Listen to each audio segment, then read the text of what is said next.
And we're live. Ladies and gentlemen, welcome back to Cruise into the Void. I'm your host, Fish. This is Nagy. Got some stuff to talk about. Well, Nagy, lead the way. so like serious, man. Like I don't know. I supposed was to be just like going. happy. Like everybody's like, like it's a Thursday. We're bogging Do down you a want little me to bit, do but trying to have fun. 1950s radio?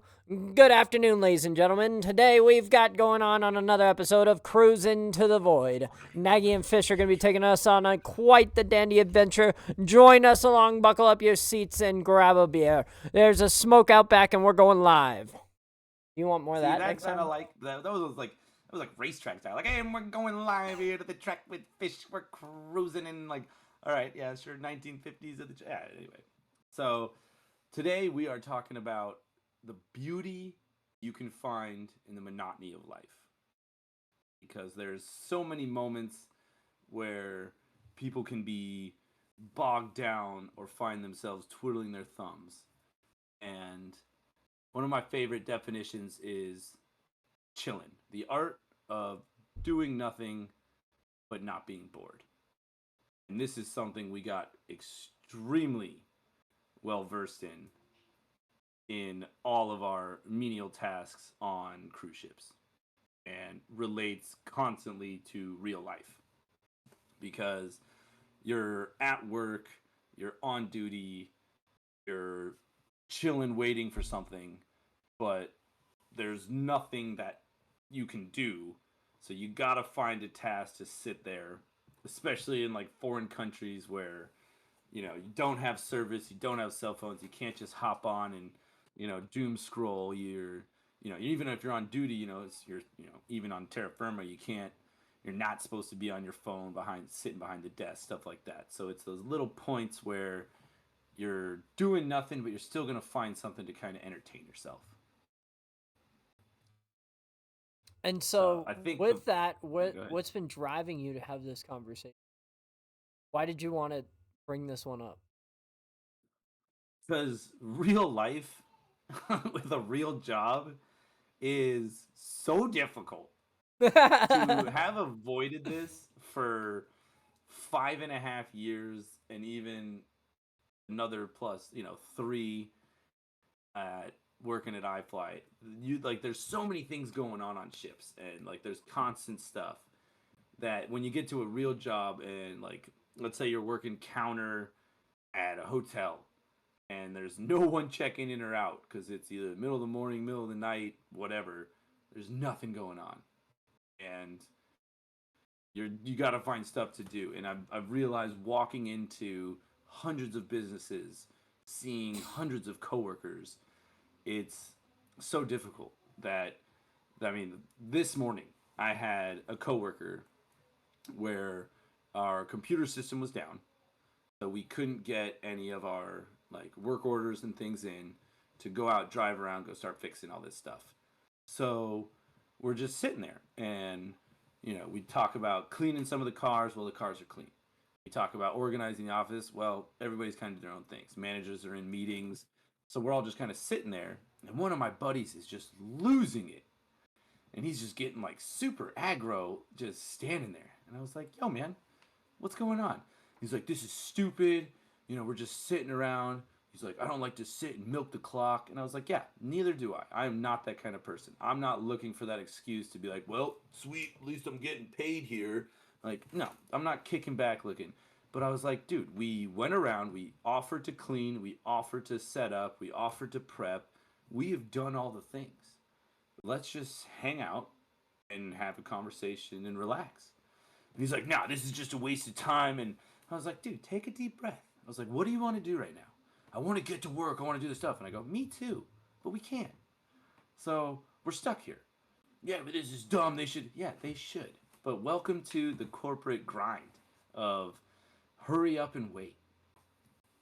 So what I'm hearing is you're talking a lot more about how to just make fun out of what we have, right?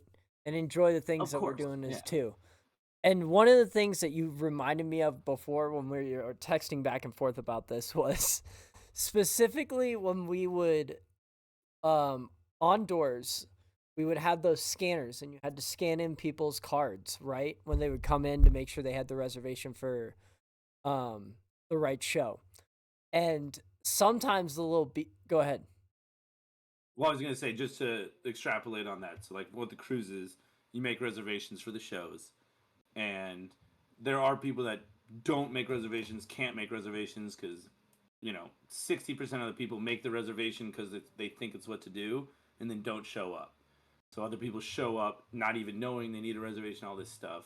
So you're sitting on doors and you're playing defense of, you've got a reservation, come on in. Hey, I'm sorry, you got to wait to get into the show, things like that. But we have these scanners that scan your CPass card, your cruise identity to be like, yeah, Fisher, you've got a reservation. Nagy, you don't. We'll let you in 10 minutes before the doors, kind of thing. But yeah, we have these scanners that click verified or not. All right, go back. Well, there were often times that I'd say 20% of the time that it would be the last show of the night, or cruise staff didn't charge them, or they just took them to the cafeteria between the things or whatever, and there'd be nothing left on them. There's no juice, or you can't do the sound, or the screen doesn't work. And we would just sit there and scan people in, and with our voices go boop, boop, Yeah. boop, Or it's like, and this was an nobody would look impromptu up show at that you, nothing. You're like, yeah. beating. Yeah. Just... It's like the show, they go, hey, the show was canceled on day 2 because of rain, but they didn't put in the system. But they told everyone that had a reservation to come on night 4. Right on in. And there's nothing in the system. And you're just, click, yeah, you're good. Like, did you just say click? Like, yeah, you're good.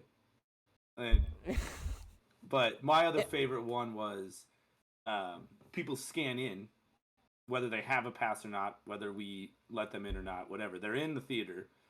And then they pop out and they go, hey, can I go to the bathroom?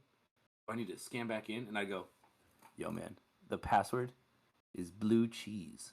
And he's like, what? And I was like, blue cheese.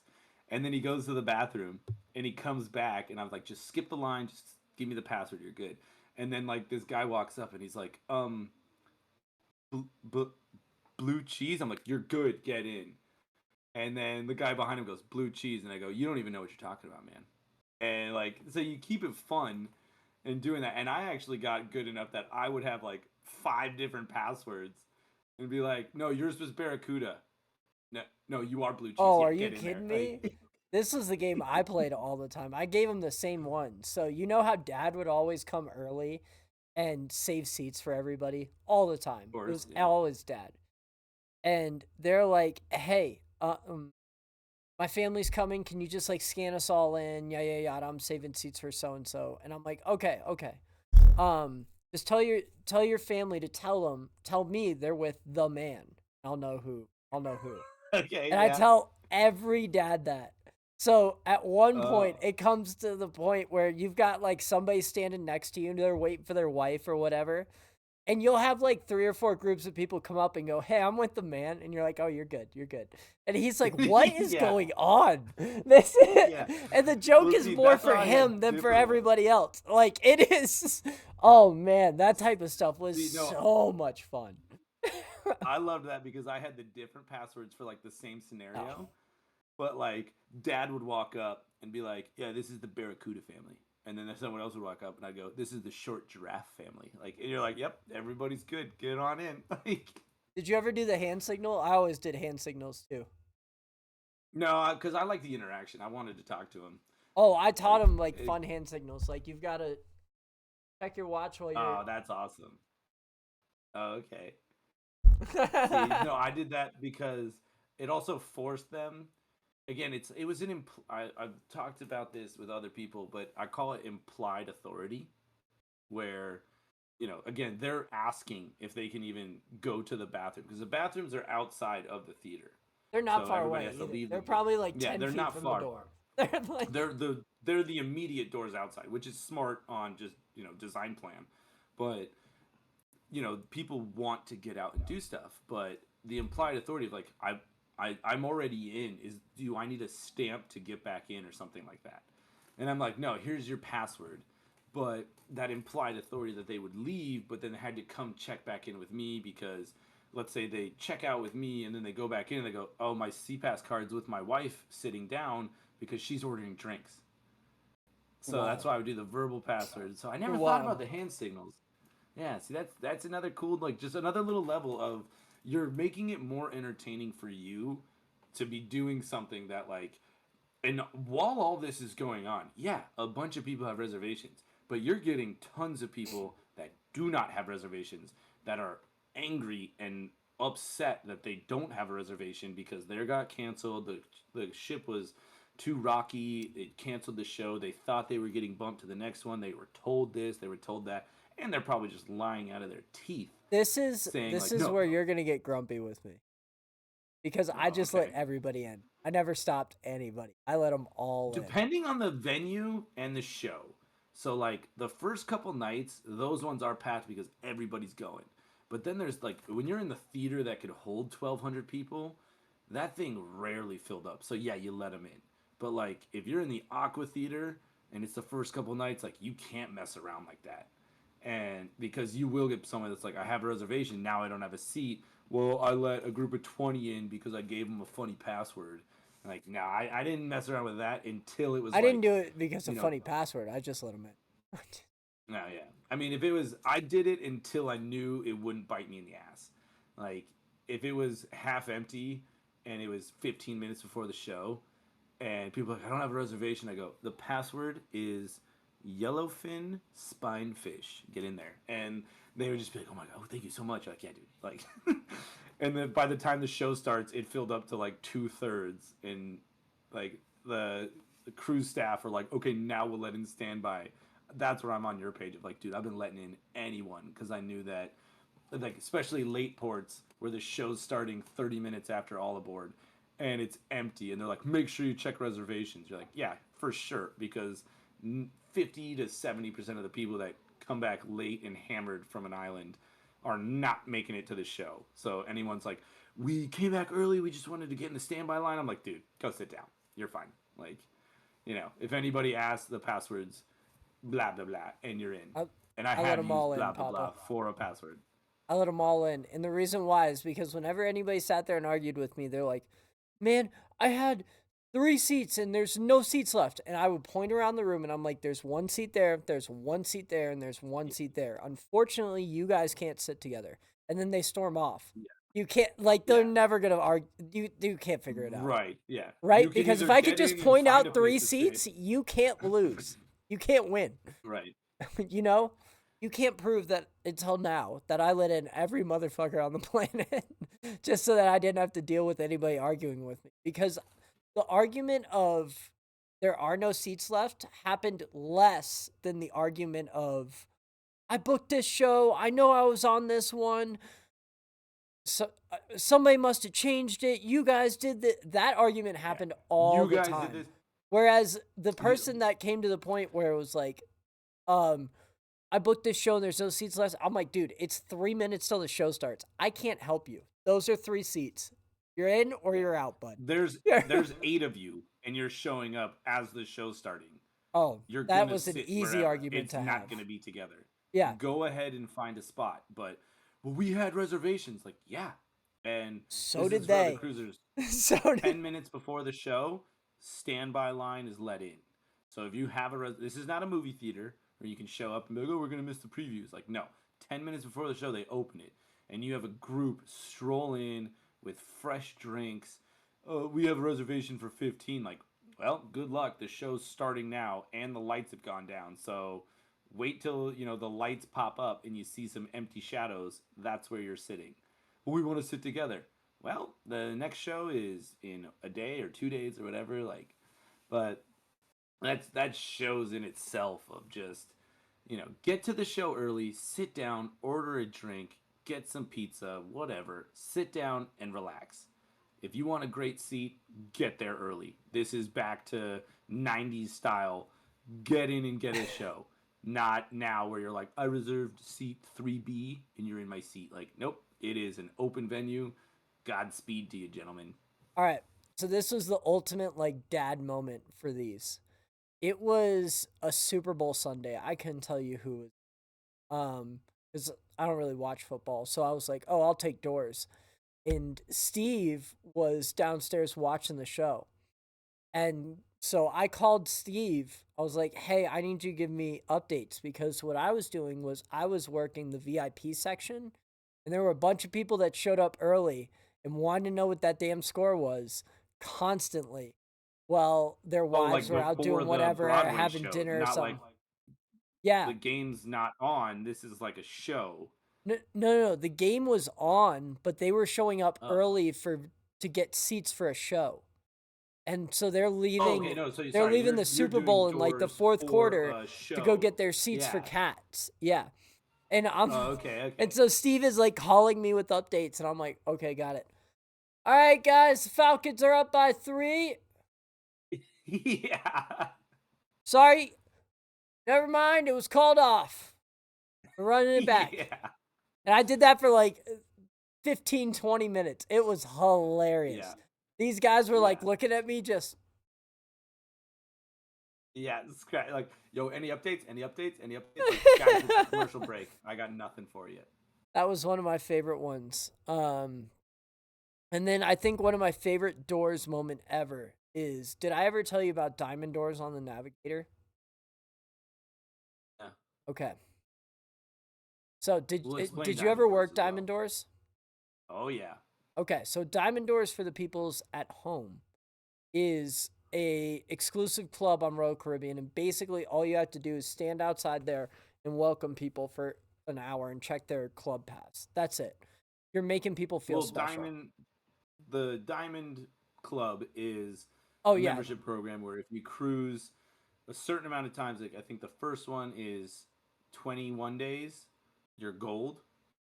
I don't And it's know just all the like numbers. when you're We'll save the Well, I people think I the got time. him. I think I got him. So gold is like 21 days, so you're a gold member. So it's like when you're a gold member, you get discounts on like booze packages, cruises, whatever. Then there's platinum and then diamond. And diamond I think kicks in at like 60. And then diamond plus is like oh, okay, now I'm losing it. They're like in the hundreds.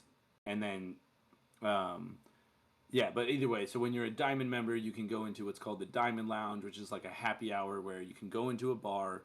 They've blocked it off just for it's called like the Diamond Lounge, and you get free drinks for happy hour before like dinner and stuff like that. And then the more you cruise, the more benefits you get. It's Royal Caribbean's reward program. So as staff, we would have to sit outside and go, "Hey man, you want to come in the Diamond Lounge? What's on your card? Oh, you're only platinum. You're not diamond yet, or you're emerald." Almost. A couple more cruises and you're there, bud. And it's just that free cocktail hour. But yeah, we're just sitting there being the And then whoever is lamest diamond, bouncers. you're like, welcome, Senor Pompernoxious. Welcome for whatever, right? And you bring them in. But so I'm on the Navigator, and it's a small one. And this guy comes around the corner, and I say, "Hi, sir. Can I see your seat pass?" Yada yada, and the whole basic starts. How's your night going? He goes, "You know how it is, man. Just you got the old ball and chain, so." And then his wife comes around the corner, and I see her diamond pass, and I'm like, "I hope you two have an awesome night." They head on in. Come out like 45 minutes later, and this is probably, I'd say 7:45 now. The happy hour was That's generally pretty late. Usually the diamond, yeah, the happy hours are usually early. It can depend on the ship. Yeah, so it was either 6:45 or 7:45, somewhere around there. So probably closer to 6:45. But he comes out with his wife. I said, "You two have a great night." And he slaps his wife on the ass so hard, and they're probably 75 years old. And he goes, "We always do." She giggles. They get in the elevator, and I'm like, I have no clue what is going on right now. And this was like 2 weeks into being on the Navigator, my first contract. I'm like, this is gonna be Oh an wow, adventure. okay. This is so that was a great So one, see, working doors. to me, that Diamond Doors gave me like life lessons for relationship advice. Ooh, Believe it or this not. is so true. Let's go on this. Go, go, go, go, Yeah. go. So it was also my first contract. So we're on the Jewel of the Seas. So Radiance class, and it's only 13 decks tall. And deck 13, up top is above the centrum, which is like a big main like tube. There's a bunch of rooms around it, but at the bottom of the centrum, that's where there's like a small lounge. There's always the guy playing guitar, setting like an ambiance, but it would like echo up. And then above that, it was the Viking Crown Lounge, and then like dance bar. And so we were doing Diamond Doors, and they explained it to me. It's my first contract. You have to dress in damn near formal, and it's formal, and it's like I said, it's happy hour, so it's like 4 to 6. So you get cut in the middle of a shift to go. I was youth staff at the time, so instead of wearing, or even sports, instead of wearing t-shirt and shorts, you go put on slacks, button down, tie, possibly a jacket, and then you're just playing And defense on the you door. got to go shower too because you reek Oh yeah. from the day. Because Well, the it's other thing generally is you on a don't sea want day. to. We're stuck with this one because the cruise Yeah, staff are doing and you other don't want to things. like not shower, put on your dress clothes, because then when you need them to like a t-shirt you can throw on, it can be wrinkly, you can get away with it. You have like a wrinkly thing, like I've been dismissed from different doors or whatever, being like, yo man, you look bad, go put on a new shirt. And you're like, okay. And you run downstairs, throw the shirt on a hanger in the shower, steam it for 5 minutes, like sweep it out, and then put it back on and go upstairs, and it's like half wet, and you're like, whatever, at least it's not creased.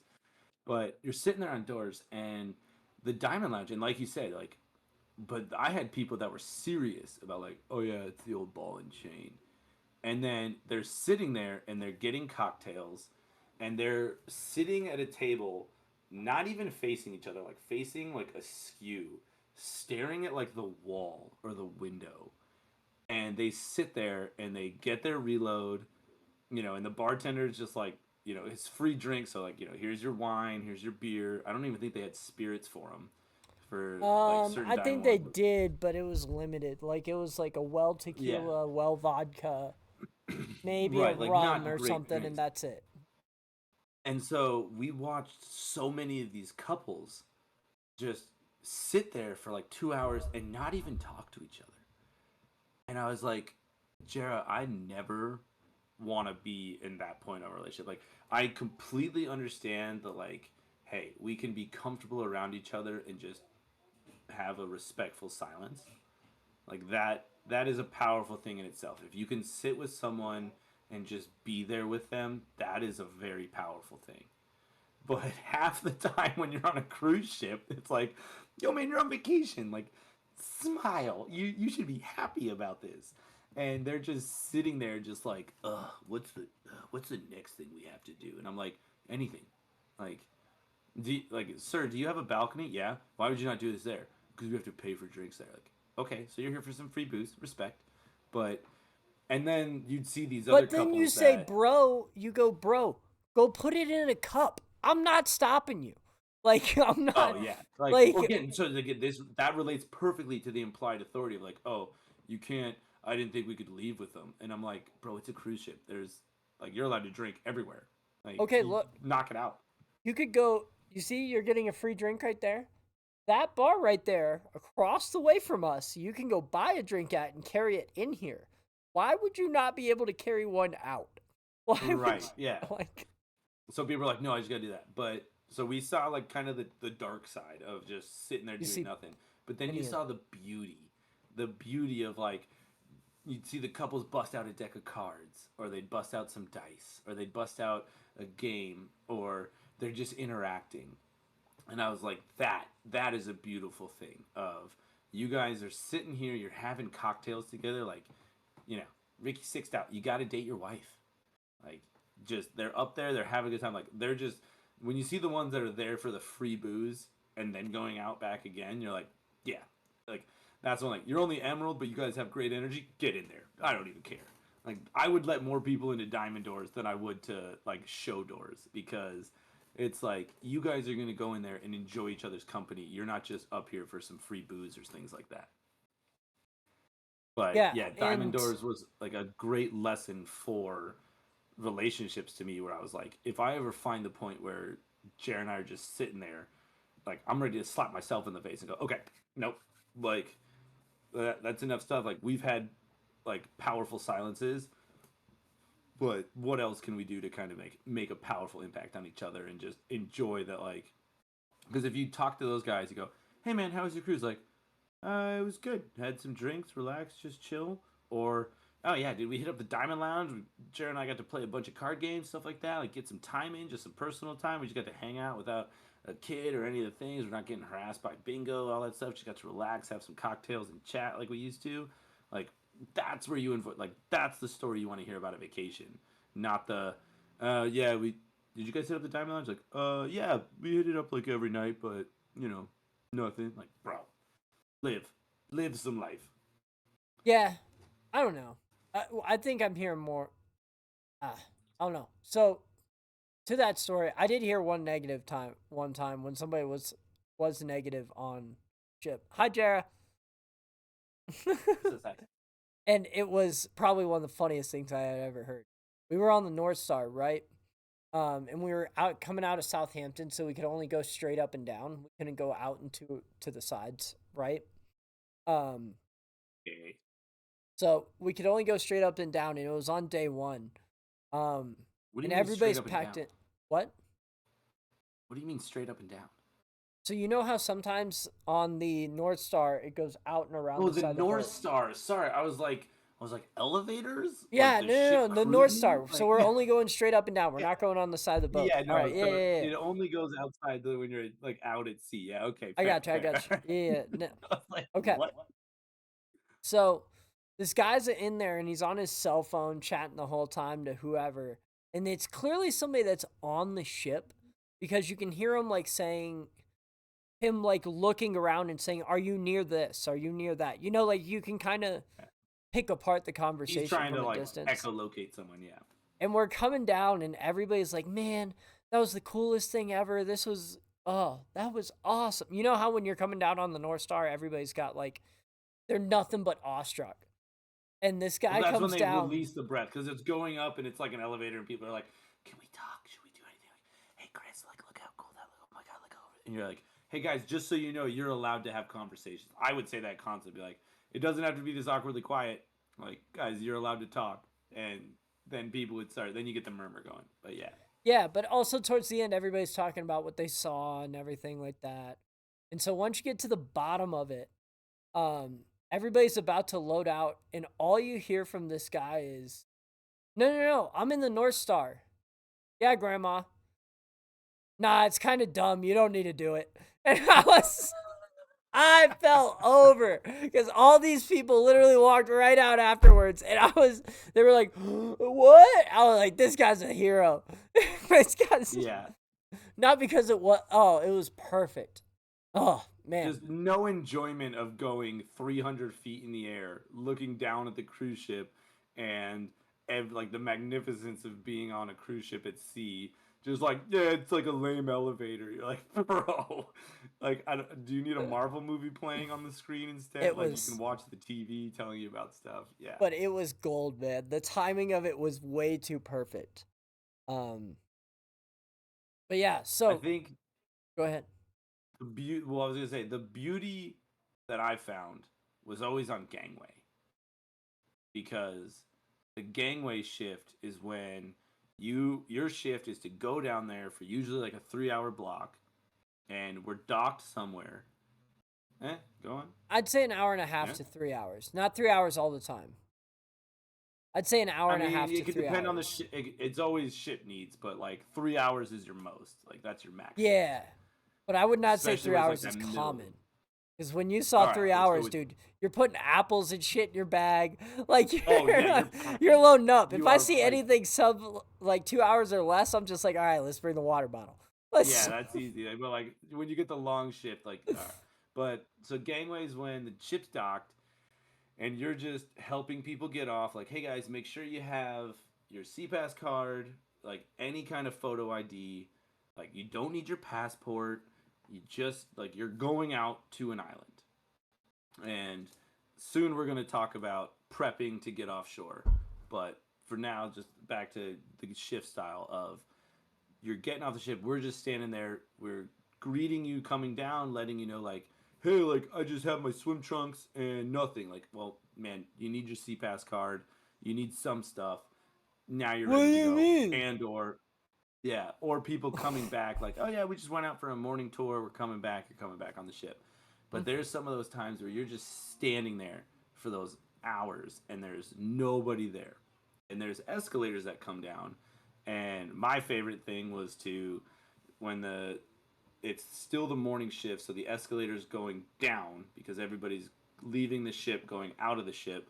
So the ship's coming down, and you just step on the bottom of the escalator, and you're just walking that like 3 feet, and you're just walking up, but not. You're just getting your steps in.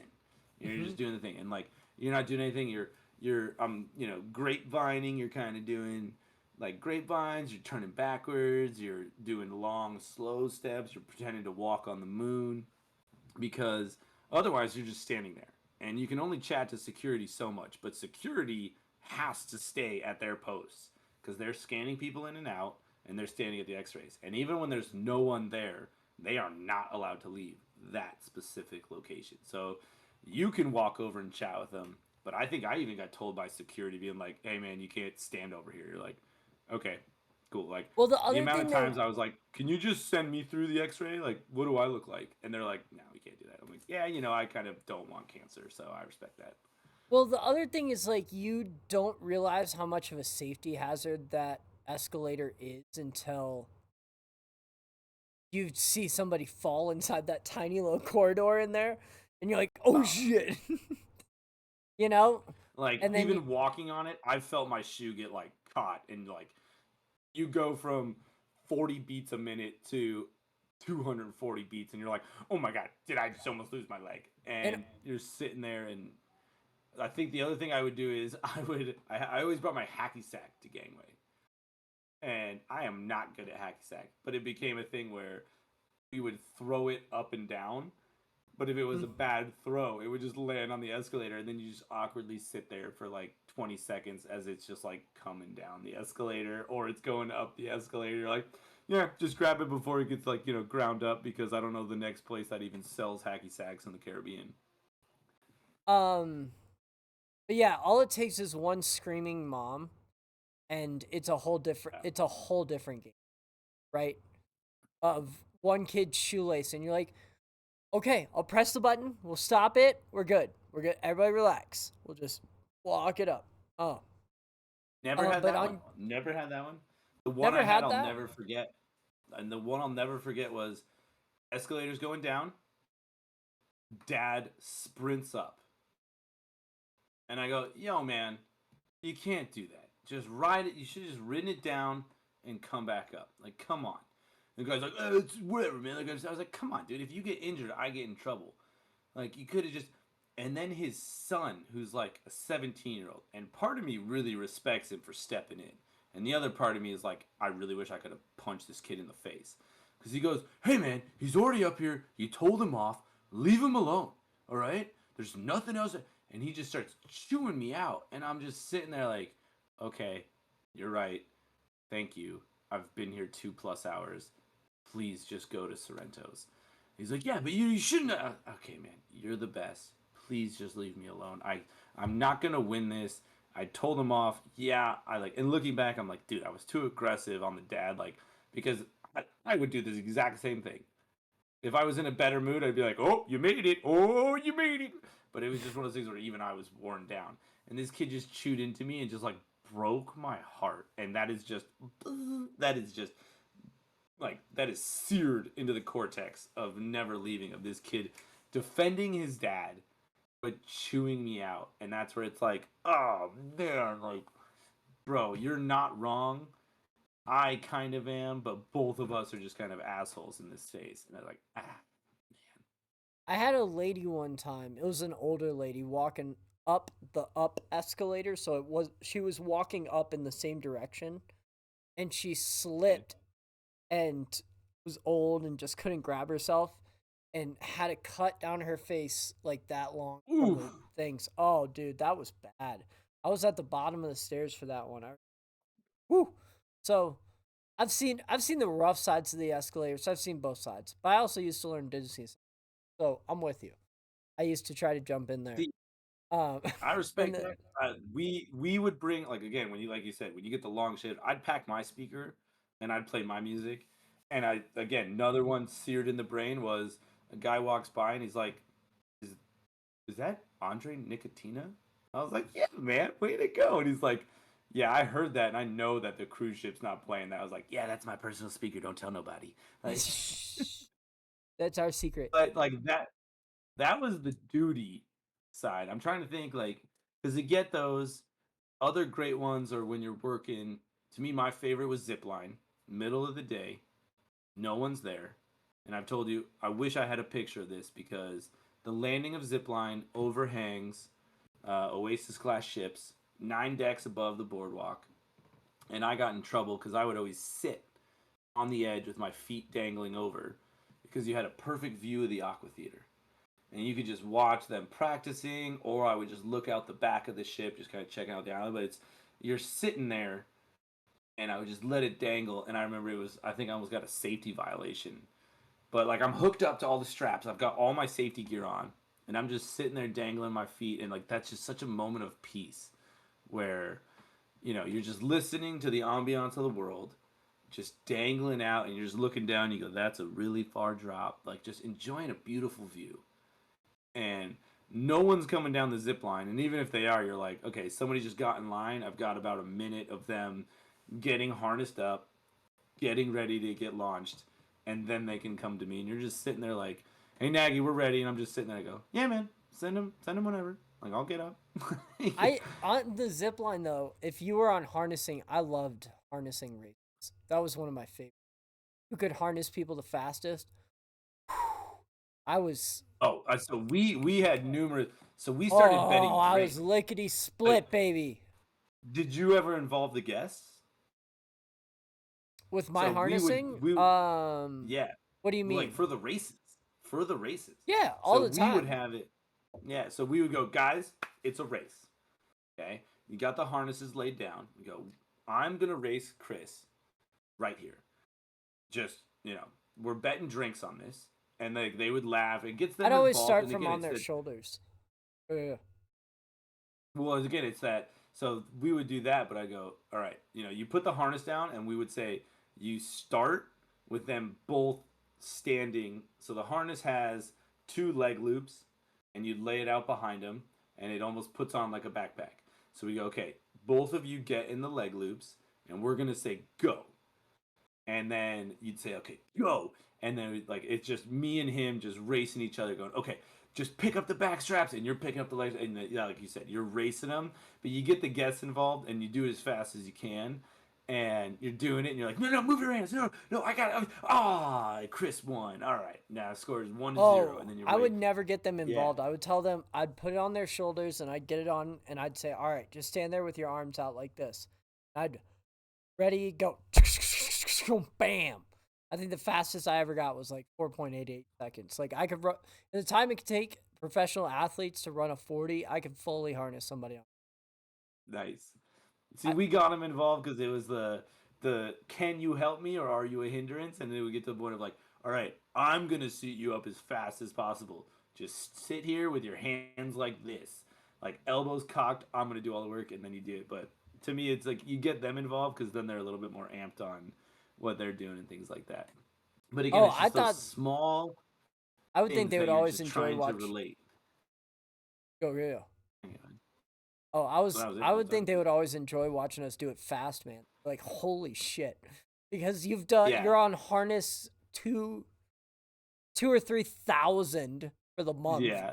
You're like you're My just favorite was cranking them out. like you zip the last like cinch and you go time, and then like my favorites when they turn back and be like, "Am I actually good?" And you're like, "Yeah, man, you're safe." Like Oh yeah, that was like always the one. that was really fast, but like was it effective? You're like, "Yeah, man, you're good. Go Did ahead." you did you even check it? Nah, he will down there. You're good. Yeah.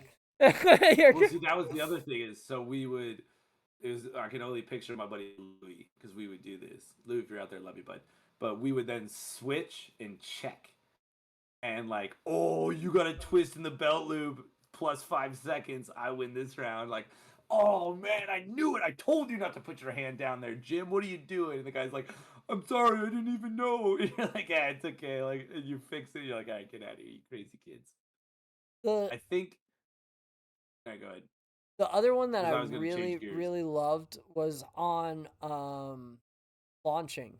Same wise, just like if nobody's there, just re flip yourself as close as you can to the edge, and you look down. You're staring over the boardwalk.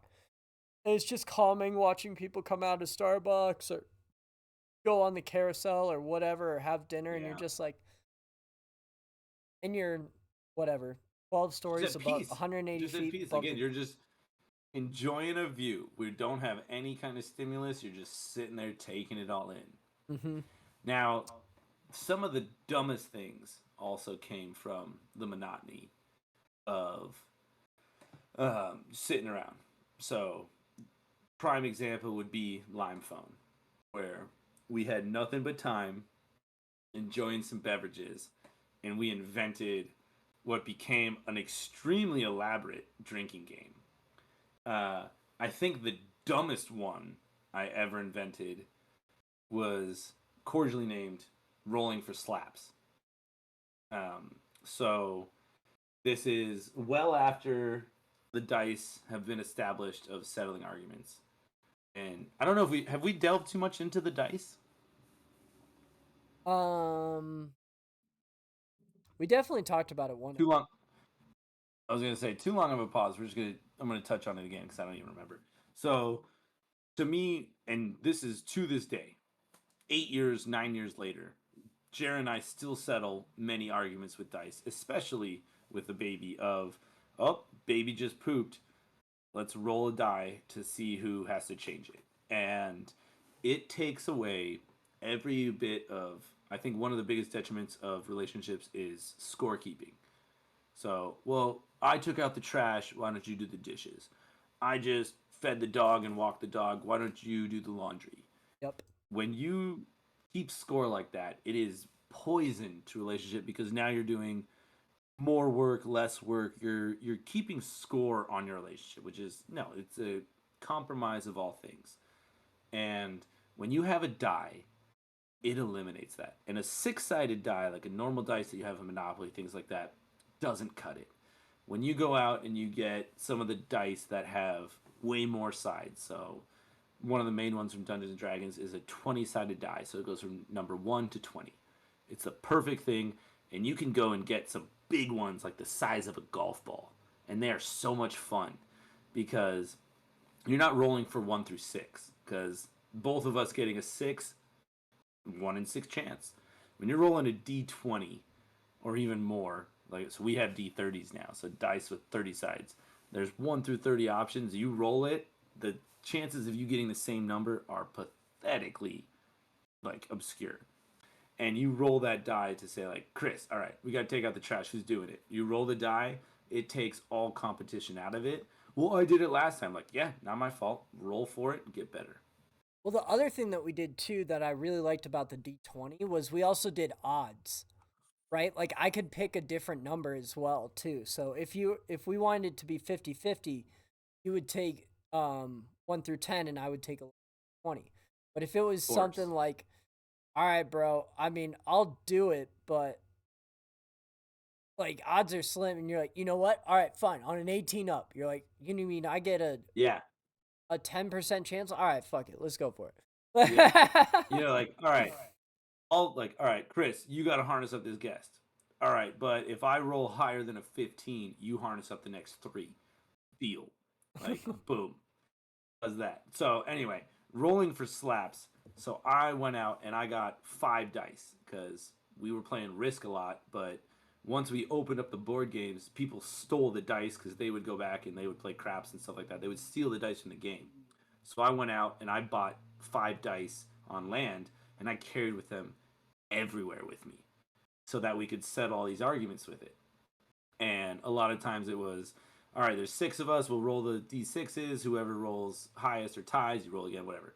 But we're at the bar and nothing's going on. No one's really partying. It's like, an hour before wine and cheese night, there's nothing going on. I go, I got my dice. He's like, so I go, how about I'm going to roll these 5 dice and we're going to add them all together. And if my total beats your total, I get to slap you in the face. Who would And he's accept? like, what? Jason Jakes and I played copious amounts of this game because people go, you can't slap me in the face. I go, it's not a slap in the face. And I would go, give me a high five. And they just reach up and I go, that is how hard you get to slap someone in the face. And he goes, okay. So I would roll 5 dice and I go, okay, 22. And then he would roll 5 dice and he'd go, oh, 18. And I go, okay. And slap him in the face. And when you get like across the face, like it's not hard, but it's a slap. And you're like, that kind of pisses me off. We're going again. And when the drinks would start flowing, that high five got a little bit more aggressive and more like. I was about to say that's where it goes. That's no. So the thing, but like the thing, like you take a slap, you go, that was not a high five. Give me a high five, and they, okay, you go, all right, that, like it was also like the set the tone, like you put your hand up, you go set the tone, like give me a high five. You're one of the That's few how people hard on the you slap. planet that could play this game with people. I would Yeah. lose my shit so fast. I wouldn't even start it. I wouldn't even start it. No, I know where you're coming from. I'm just telling you, I know me, and I wouldn't even start it. I wouldn't even open that door. Again, if I go, Chris, give me a high five, and you go, like, okay, that's it. Like it's just a little across the face, doesn't do anything. Nope. And you do it, and like it's one of those things. Like if you get slapped, you're like, all right, we're going again. Like because again, it's also betting. You're like, dude, I rolled 3 1s. I can roll better than that. Like you roll, I roll. Like okay. And so we would do that too much, and it got to the point where we'd be chilling, and I'd just be like, man, there's just nothing going on, and people would go, roll for slabs. I'd be like, are you kidding me? Like, all right, sure, why not? like, because you take 1 or 2, you go, I don't want to play anymore, and then they're like, come on. You're like, dude, you just slapped me in the face 3 times. Like, I don't want to play anymore. Not playing that one. One You'll of the never things play that with me? Baloney. nope. We're playing that next time we're in person. I'm doing it. Yeah. But the other thing that was fun about that like it wasn't a D20 because a D20 is just one number, but like Yahtzee style 5 dice, like that's a lot more fun. So I'm not even opening that door. I'm gonna Oh, one person steps over the line. I'm gonna slap the fuck out of you. I'm gonna slap. But see, no, but that's also like it was a self-regulating thing where it's. Like, I know, but like that's like, the thing you is, could, but so this is if so I'm secondary drinking, rule? if I'm telling you, if I'm drinking, I'm not gonna have the patience for that though. That's why I'm saying I'm not gonna open the game. I understand where you're coming from, and I understand that you're one of these people that can do it because you're very good at self-regulating yourself. But I'm telling you, I am not. Point of order. The self-regulation was if you slap too hard, you'd go, that was way too hard. Either take a drink, or if it was like too hard, you go, buy me another drink. So it's like, Nagy, you just slapped me way too hard. Go buy me another drink. Like, no. See, so I again, understand where you would do that. I would just yeah. slap the fuck out of somebody if they hit me too hard. That's a personal problem. That's a personal problem. It's not. It's more of a control. It's more control issue than you think. That is a self-evaluation of I just got slapped 4 times in a row. Now it's my turn, and you're like, yo, man, no. No, like, not again, like that. so I'm not. I'm not saying if I lost like that. I'm saying if one person hits me just a little too much, I'm gonna slap the shit out of you. I'm gonna hit you right back. Not as in if I lose and you hit me 5 times in a row because I rolled 5 sweet ones or whatever. That's the L. But it's like once you take advantage of it and give me a little too much gusto. But remember, friends. Like if I've slapped you 5 times in a row, I'm not getting more. At a certain point, I'm gonna be like. And you're like, dude, you barely touched me. Like, yeah, but that's you. That's not everybody, though. Nah, like fair. Again, when you actually play, because there's a lot of it. So now you can see like the dynamics of the game where you're like, if you do that again, I'm gonna slap the crap out of you. You go, that's aggressive. Take a drink. Like, nope. so I wouldn't even open the door. Self-regulated. Wouldn't even open the door, dude. I couldn't even play that game. Couldn't play it. You silly Billy. One thing I loved, if we're talking about the beauty and monotony, is when every day when I had deck opening, right? is I would pack that trash can with towels. So for those of you guys, we had a trash can that we would roll down there, um, that had that you put all your towels in for the day for the flow rider, and you had everybody working on the flow rider. So everyone that gets off, there's 26 of us. There's probably, I'd say, 5 people that get dried. There's 20 total people in the flow rider, and every one of them needs a towel. And so what you try to do is, we have this rolly trash can just like you have normally at your house. I would pack that sucker up with as many towels as I could. So you would roll it that over, and then you would take the elevator down to deck 0. Deck 0 is like below the water. And this is where they keep all of the laundry machines and everything. So you would come down there in the morning, and all you would see is just the Filipinos sitting there flipping sheets, folding towels, doing whatever.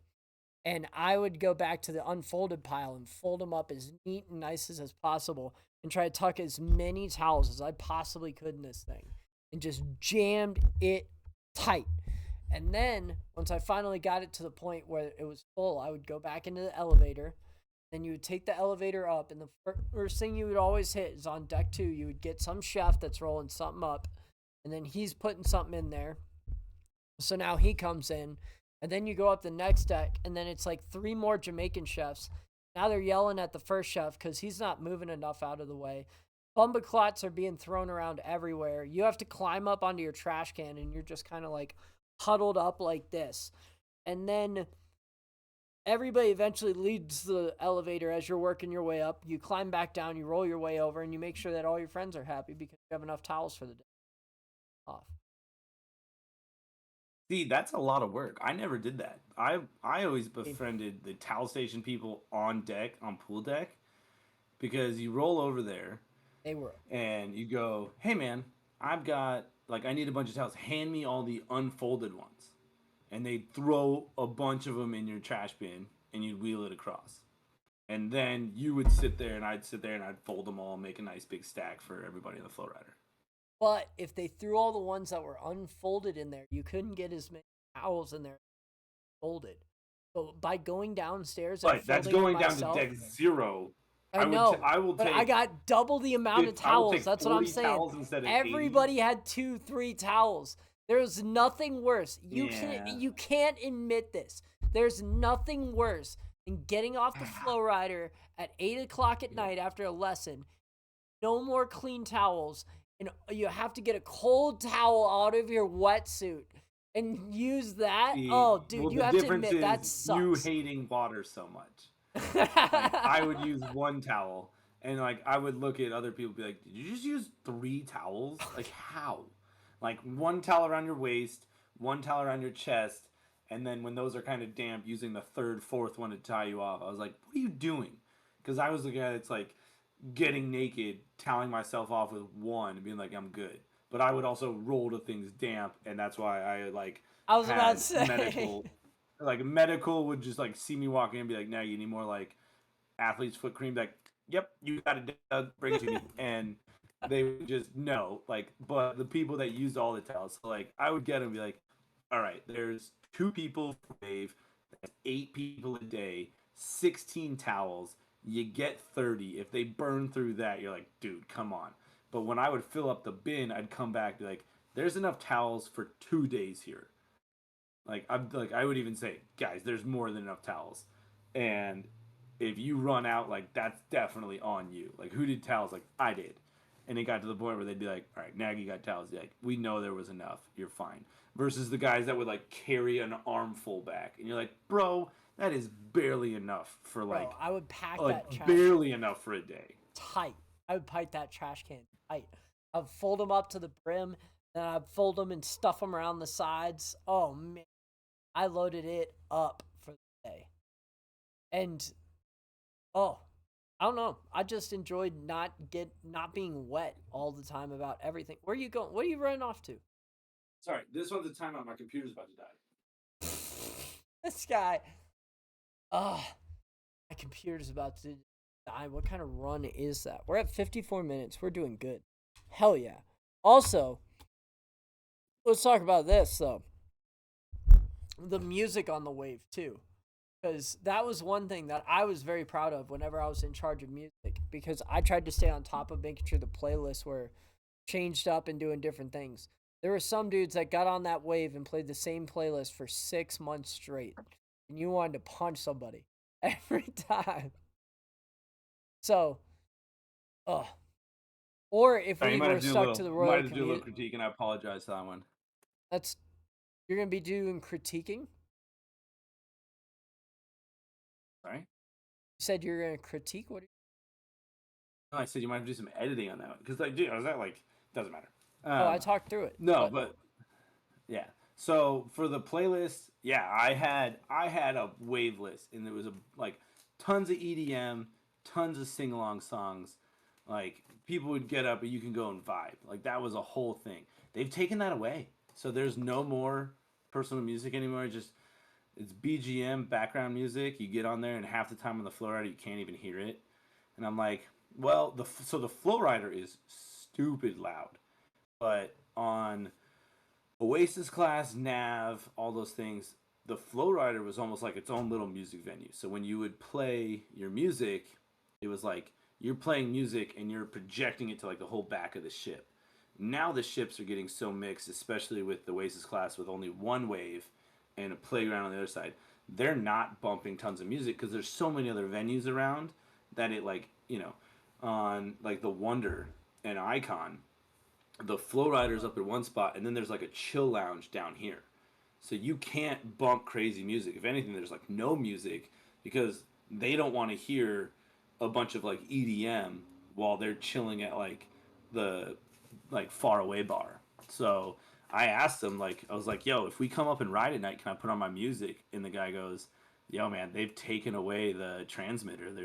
You can't even play your own personal music anymore. I was like, oh, that's such a bummer because when we would go up after hours, like I said, that was my decompress of you get on the flowrider, put on your personal playlist, and I'm just riding and vibing out to my own thing for an extra hour and a half. Did you ever get in trouble with the suites for having it too loud? Got in trouble multiple times. No, Security comes for around and they're us, like, "Hey, boys." Damn it. no, we never did that because you kind of walk that line, but at the same time, like, yeah, like, Yeah, but I yeah. will say the wave is extremely loud. People do not understand how. Oh yeah. And you're basically shouting at people while you're on it. Oh, To like even give them across the instruction. wave, You can't hear you and I anything. could be shouting at it on thing, and you're Couldn't like, hear a thing. you get really good at charades because you're like, it's not worth it to try and shout to you. Yeah, like hand signals, like, can you get me a towel? Thank you. Like, no, it's yeah. Okay.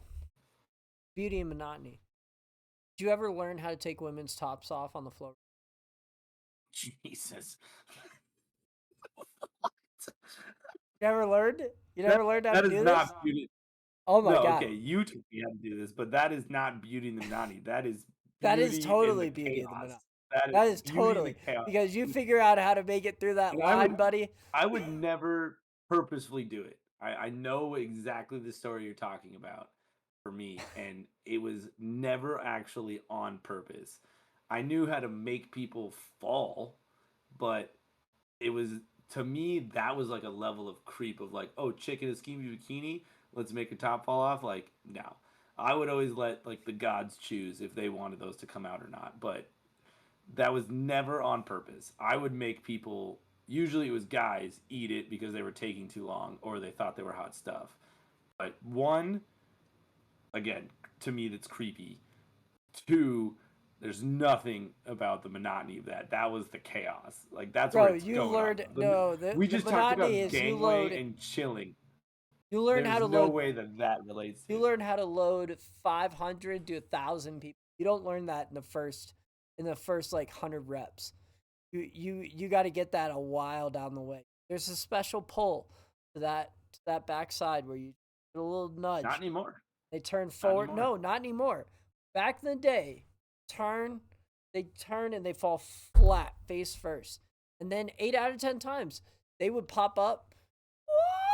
and the crowd would love it. And then there'd only be a few outliers that just kind of weren't. And you run up there and you're like, I'm sorry, you put it up there. Now, I hadn't done it enough to be known for somebody who had done them. There was one time, one of our buddies, Radu. No. See, I have not done it enough to get caught. You can never point out when I could do it. So, that doesn't mean. No, but you see, like, but the way you just even framing it even makes it worse. Like, oh, did you know how to do it on purpose? Phoebe, like, chill. That makes you fucking creep. Like, to me, like, that's what made it so much beautiful. Like, chick in a skimpy bikini, you're like, fingers crossed, let's see if it happens.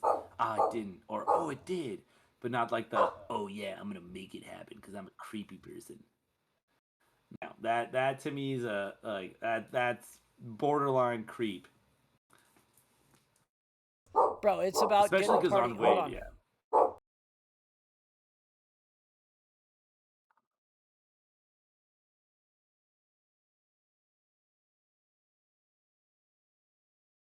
Did you pause? Down. Yeah, Phoebe's barking. Somebody was. Okay. Hey. No. But either way, yes. Maybe that is definitely the beauty of the Monopoly. Learning how to do that. No, that's definitely not at all. No. Absolutely not. There's artwork to that. Beautiful. Inherently disagree. Vehemently. I mean, you could do it with shorts too. Shorts were harder though, because guys would always tie them too tight, and they'd have that giant plumber's crack sticking out the bottom because they could never actually tie shorts above their waist. You know that. Hey, stop. Big boys. Mm-hmm. Or just people that didn't know how to wear board shorts appropriately. Well, I mean, it's also the people that bought swimsuits and then 6 months later went on a cruise, and you're like, hey, man, you don't really fit in those. Like, that's again, denial and ego thing. Like I told you about the guys that, all the guests that you see, all the guys that do this with sunscreen and then have like fingerprints, like the hand of Saruman, like across their back. And you're like, hey man, you couldn't ask anyone in your group to rub you with sun lotion because you have an ego and are like too scared of getting like rubbed down, and you're now sunburned in very awkward ways. Or their face is completely white and their neck is white, and then like underarm behind shoulders is just like red turkey feather patterns, and you're like, well, you almost hit. The other thing I will say to anyone that goes on vacation that is not around equatorial sunshine, spray on suntan lotion is the biggest lie. Get the liquid gel, get that, rub it in, let it soak in for a little bit, then go play. And it works. The people that did spray on, you'd see people with you'd see lines. Like, well, because they also never X-Men? applied it right. They got this close and they went shh, as they opposed to keeping it out. Like, yo, it's not Axe body spray. You gotta like spray it, rub it in.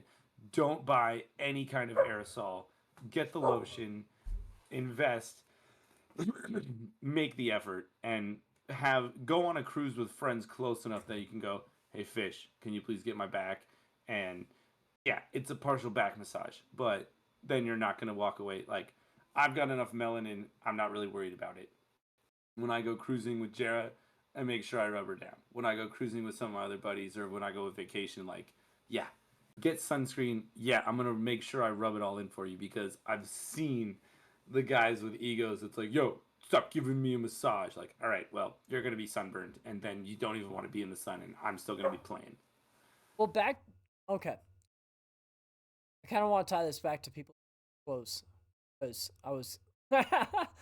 So you were on a roll. Just on that note, if you don't want to lose your clothes, tie them tight before you get on the boogie board.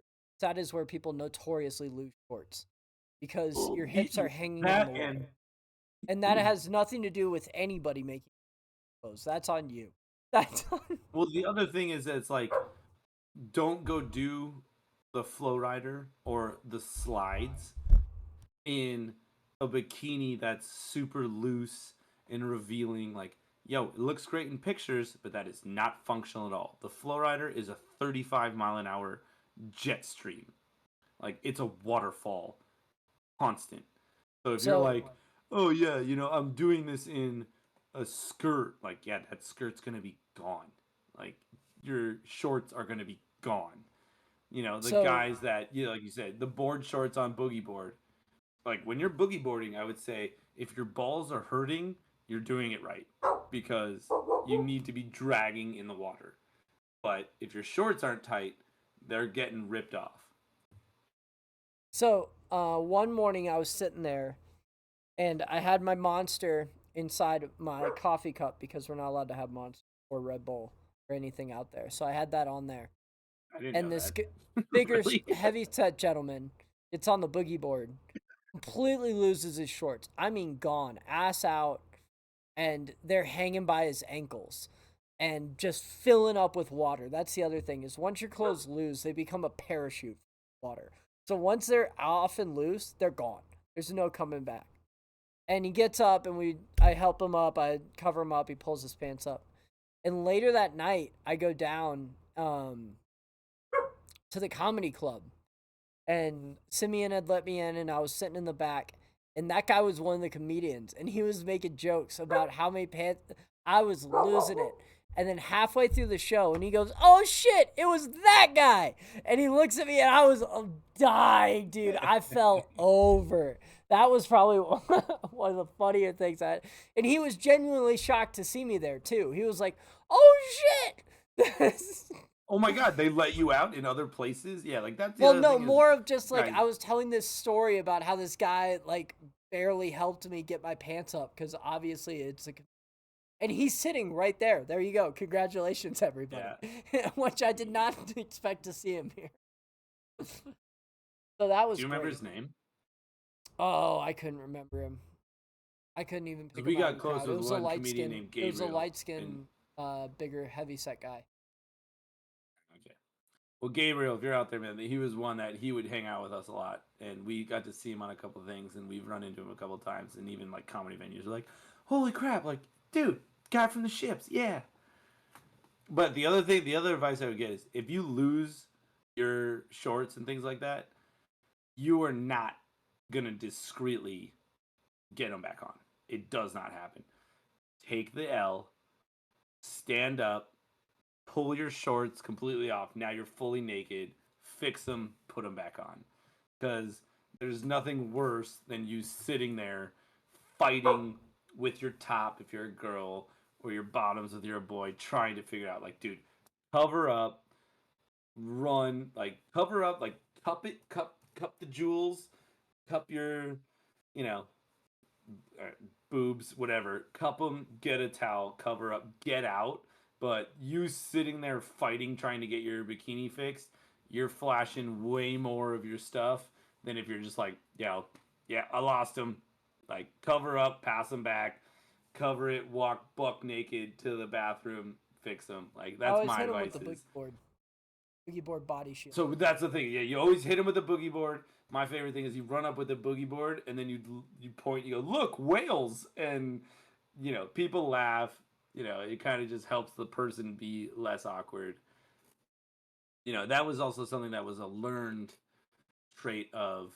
I remember, especially like kids. That was the worst. Kids lose their shorts, lose their tops, and you're like, I'm sorry, you're underage. I don't know what to do. Like, blah, blah. Like, you run up and cover them and you do stuff like, you do everything you can to help. But I remember there was one where, like, excuse me, your top fell off. And it was like a preteen girl. And you're like, oh my God. Are they... And the mom runs up with a towel. You're like, I stood here for way too long instead of trying to help. So, Yeah, or it's... you're like awkwardly. The other one is like a 5-year-old loses his pants, and you're just like, do I help him up? Do I hold the boogie board? What do I do here? Like, and you're just kind of staring at the scenario, trying to figure it you're out. like, you're holding the boogie board, Yeah, trying to like- block them, and then trying to pick up a child. And they don't care you're their like, pants are going off either, so they're just letting them go. Yeah. Like, and you're just, I don't know what to. Your pants are up. When they're on the wave, you're like, you need to let go. You're naked. My shorts are off. Like, yeah, get off, and then you just walk on the wave, pull them off, carry like a naked kid. You're like, here's my, like, so that's where I would keep a towel on the side. Like, this towel is not for me. This towel's soaking wet, but at least I can wrap you up in it. And, like, here you go, hold the towel. Then you go up, grab the shorts, and then parents run over, and you're like, here's your kid. Here's his shorts. Have a good day. That one. Oh. All right. I think this has been a good one. So we wrap it up. I think so, but I think like we went from the monotony to a little bit of the chaos, but I think yeah. But the summation would be that there's so many times in life where you can freak out about nothing, or you can try and entertain yourself, but just take a step back, just sit, chill, let's just go Buddha, just be, and you're gonna be fine. Like, you don't always need that constant stuff, and I think that was one of the most beautiful lessons that cruise ships could have taught us, was that there's so many times in life where everybody's trying to do everything, but you can just sit back and go, okay, we're chilling, we're in good company, I'm either comfortable by myself, comfortable with friends, and just hang out and find the beauty in the small little things. So, thanks for cruising with us this time. We'll see you on the next time, where we're shouting into the void and cruising there and seeing what echoes back. Love you, buddy.